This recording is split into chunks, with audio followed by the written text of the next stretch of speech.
Hi, my name's Phil. I like talking about politics, and in this video, I'd like to discuss how the Tories have completely stitched up their red wall colleagues with the news that £1.9 billion worth of levelling up funding has gone unspent. A massive open goal for Labour come the general election, and a self-defeating error of epic proportions on the part of red wall Tory MPs in particular. But first, if you'd like to be notified of daily news and politics, please subscribe to the channel.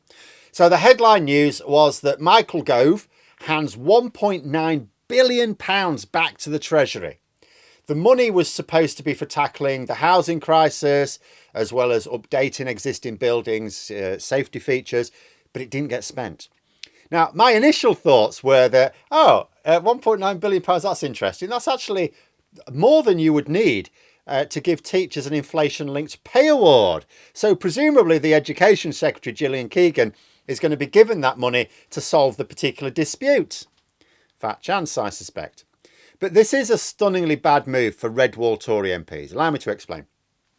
After the 2019 general election, Boris Johnson acknowledged that the Conservatives had only borrowed the votes of people in these so-called red wall. He didn't go around going, oh, this is Tory now, you're Tory, right, this is all Tory, these are ours. You know, these are areas that traditionally voted Labour fairly consistently.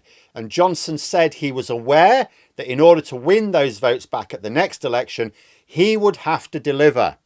But deliver what? Brexit? No, that's not of real value to the Conservatives at the next election. Apart from the fact Brexit is provably making people in the red wall poorer, it's something that's done. As far as voters are concerned, it's done. We've done it. We left the EU. All the rest of it was not their concern. All the stuff that Jacob Rees-Mogg, but the regulations, yeah, people weren't bothered about that. Now, what was going to win their votes for a second time was his other grand promise, levelling up. The Conservatives were going to invest in the neglected regions of England and Wales in particular and close the gap between the most affluent and the most deprived regions. This did not occur. It was already fairly straightforward to demonstrate this, but this unspent £1.9 billion just makes it childishly simple. So imagine the scenario.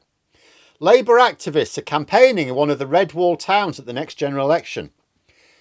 Do you think we should be building more housing so that everyone can have affordable mortgages and rents? Of course the voter will say. Oh, so what do you think of the fact that your Conservative MP had a fund of £1.9 billion that they gave back to the Treasury because your Conservative MP didn't think it was needed around here? It doesn't even just have to be about housing. You know, as I say, this department and funding was for various levelling up purposes. You know, your Conservative MP didn't think there was anything worth spending levelling up money on in this area because they gave £1.9 billion back to the Treasury. The Tories had £1.9 billion left over in the funds and just handed it back to the Treasury because your MP couldn't think of anything worthwhile doing with it in this area. Do you agree with them? Absolute disaster. Jonathan Gullis, Brendan Clark-Smith, Lee Anderson, all the others, they've all been going on about the boats. We're not going to win our seats back. We need to fight the culture wars. We need the culture wars for the next election. Never mind how often the polls show that people actually don't care about culture wars when they're struggling with the cost of living crisis. In good times, sure. When things are going all right, yeah, the culture wars work. When things are going very badly, not so much. You know, they were so fixated on the basest form of politics, they completely missed the fact that there was this huge pot of money available to actually deliver on the promises that they made at the last general election. This pot of money that actually could have been used to win voters over. They could have been campaigning against a background of newly completed houses or upgrades to the safety features in existing buildings. But now they will be campaigning against a Labour candidate pointing out that the local Tory MP was so disinterested in levelling up that they let Michael Gove give £1.9 billion back to the Treasury. And it makes no difference whose fault this really is.